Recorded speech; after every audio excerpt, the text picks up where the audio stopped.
The on-field cardiac arrest suffered by Buffalo Bills safety Damar Hamlin has highlighted the importance of CPR preparedness and defibrillator knowledge. But could you provide life-saving assistance when it counts the most?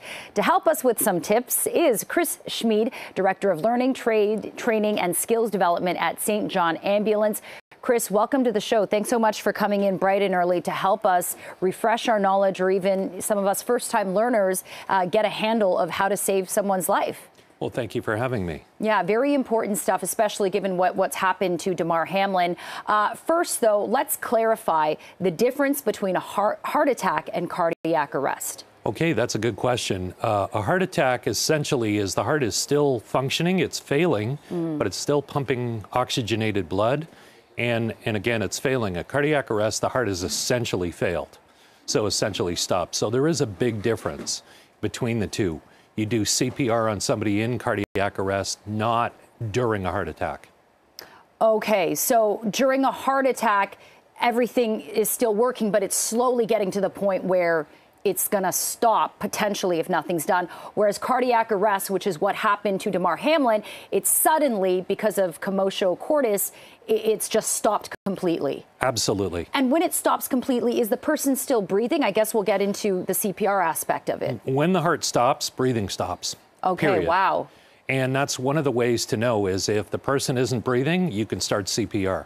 You don't have to look for a pulse. Right. So when a person's having a heart attack, which is they're still functioning, no need for CPR at that point. No, but you do want to call 911 and you want to get paramedics on the way because, again, there is a danger of them going into cardiac arrest. Okay, so let's get to the CPR. This was done on Damar Hamlin on the field, I understand, for about 20 minutes until they did get that heartbeat back, and then he was taken to ambulance to hospital. Absolutely. Okay, so what do we need to do? So what we do is we've got somebody on the ground, and the first thing we want to do is check them for breathing.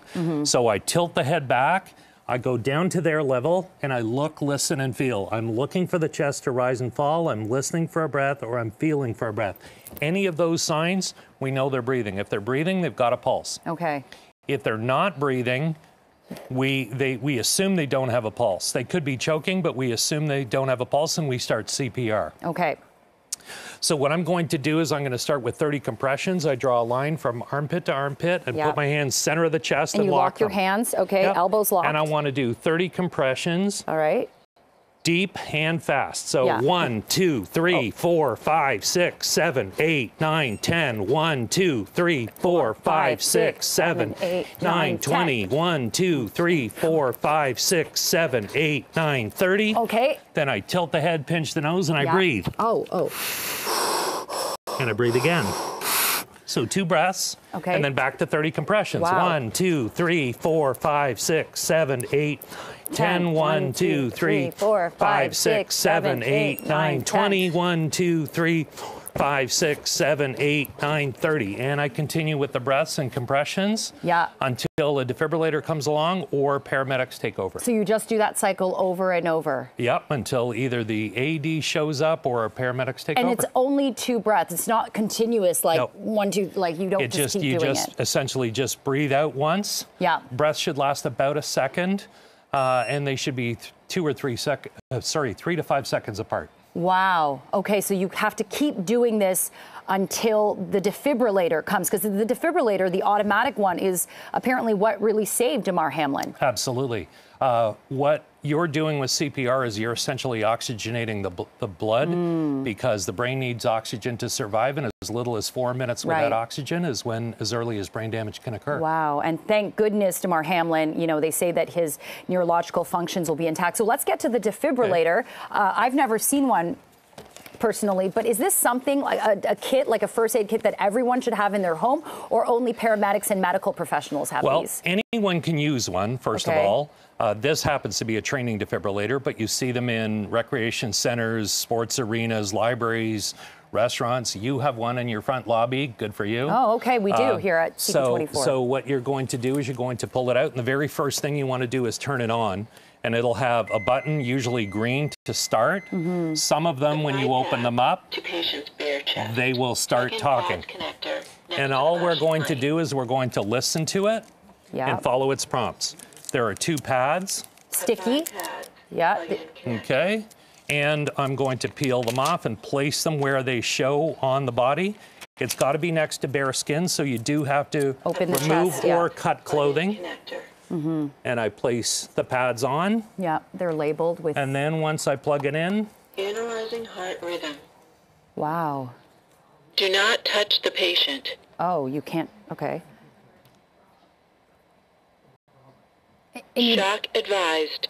What's going to happen is a little yellow light will go on. Mm-hmm. And that's the automatic. Stay clear of patient. The reason we don't want the person touched is... now. Press the orange button now. Shock delivered. Begin CPR. And then you would go back to CPR.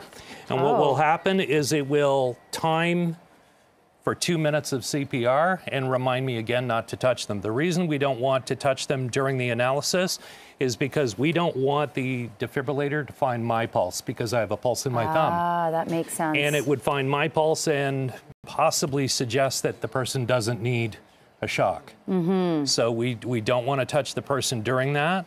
And it's going to deliver its shocks. Essentially what you heard is very easy to use. Mm-hmm. Simply turn it on, follow its prompts. Follow the prompts. Yep. Wow, that is so impressive.